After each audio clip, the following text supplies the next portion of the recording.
Good morning, good evening, good afternoon, or good night. However and whenever you may be listening, thank you for stopping into another fantabulous episode of the Take It Easy podcast. It's a beautiful Monday morning. It's a football Monday, everybody. It was a great weekend. I hope everyone else recharged their batteries, feeling good going into Monday. I know we are. Just as a quick little things that we're talking about, Madison Bumgarner signed a confusing contract with the Arizona Diamondbacks this weekend.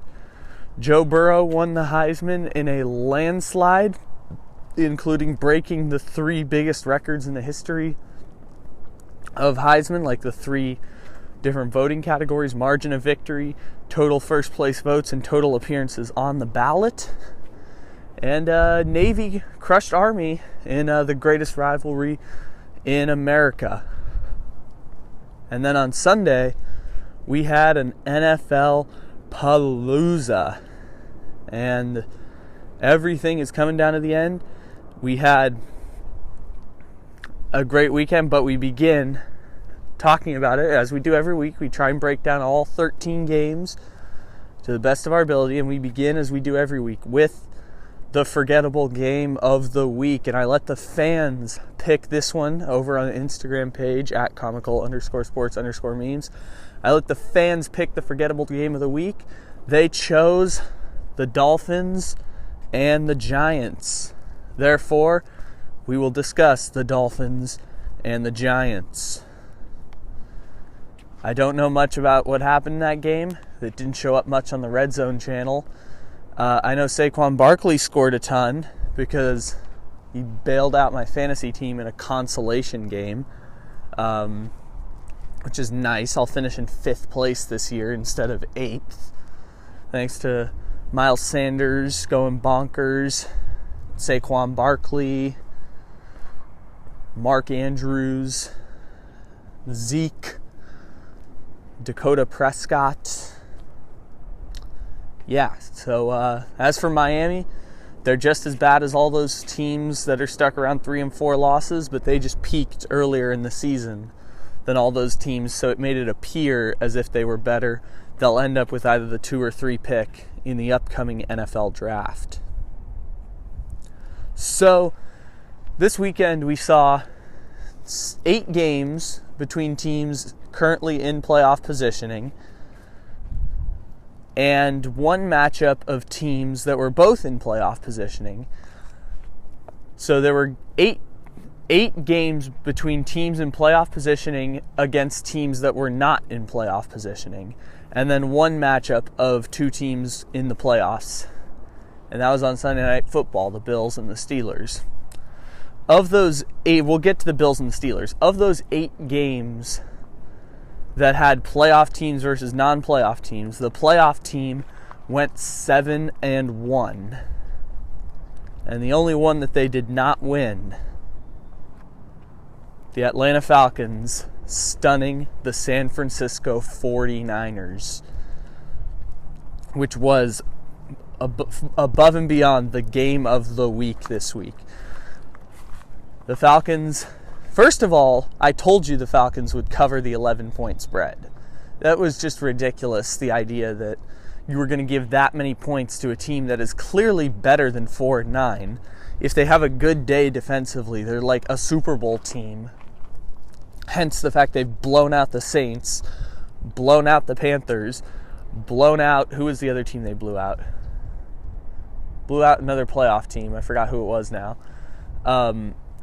And now they've they've beaten the San Francisco 49ers, and it might save Dan Quinn's job. Speaking of which, if you want to know how long making a Super Bowl will buy you as a head coach, it buys you as much time as Dan Quinn's gotten in Atlanta. It tells you exactly how much time you get. So if you don't know, the game ended with Matt Ryan down the field, 5 minutes, or 5-point game, went down the field, scored the go-ahead touchdown with 2 seconds left after it was initially ruled that Julio Jones was tackled at the 1 yard line. And then you go back on replay and you see Julio, I hit the microphone. Julio goes back, and when he catches it, the ball crosses the plane before the San Francisco defender can wrap him up. And they overturn it. People lose the over for the Falcons being the first team to score 2 touchdowns in 2 seconds. I think that was a new NFL record I read. Because of course it is. How often do you score 2 touchdowns in 2 seconds? And the Falcons moved to 5-9. Their draft positioning is changing, but that's fine. They'd rather win these games now and prove that they are legit than to fall apart like they would usually do. I've been saying now for a few weeks, and it's a little reiterating, that the Falcons are a Super Bowl team if they just have a good defense. And the only issue is they don't have a good defense. They have a defense that for the first 10 weeks was worse than the Dolphins. So from there, the Falcons have won games on the spirit of their defense, and the offense with Dirk Cutter is working exactly the way it's supposed to. The offense is working exactly how we wanted it to at the start of the season. And the issue is they just can't get the points on a day the defense plays well, and the defense doesn't play well too often of the time, and they can't get a win. But today, they out-schemed Shanahan, and the defense really came to play today. They have balled out for their buddy Dan Quinn to try and keep him in his job, and I think they've done enough to keep Dan Quinn around for another season. We shall see as we go forward. Maybe Blank had already made up his mind long before this run to hang on, but maybe not.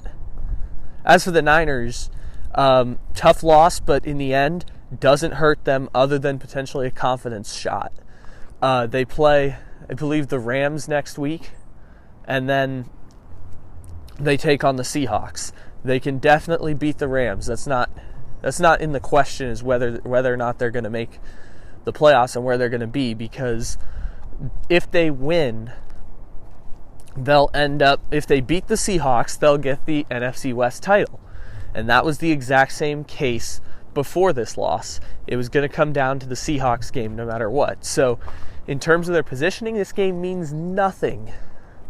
It means they have the same record as the Packers and the Saints now, which is tough on their part, but it still means the same thing. You have to go into Seattle and win to win the NFC West. Are the Niners still the best team in the NFC? Probably. The thing is, the NFC is such a gauntlet that you have no idea who's going to come out of it. That's why the Ravens are the favorites to go to the Super Bowl, because no one knows who's going to come out of the gauntlet of the NFC.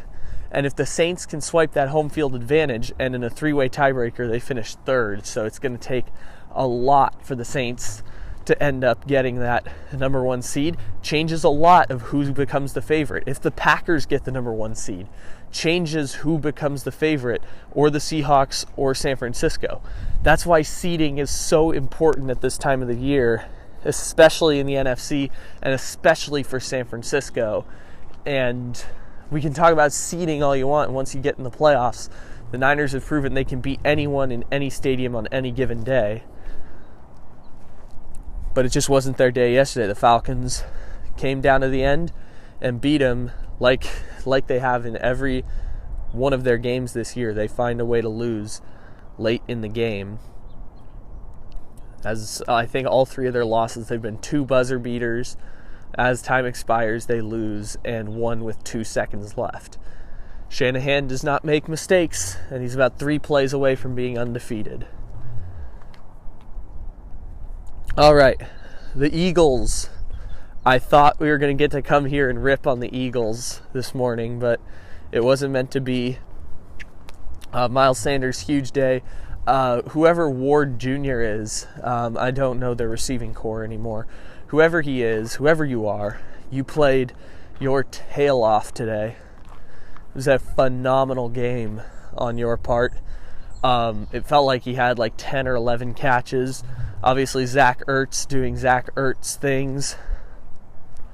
We were talking about the Niners and Falcons game. I forgot to mention how ridiculous George Kittle is. He's honestly Gronk 2.0 because he is unguardable. And Zach Ertz is just slightly below Mr. Kittle in that respect. I find that if you give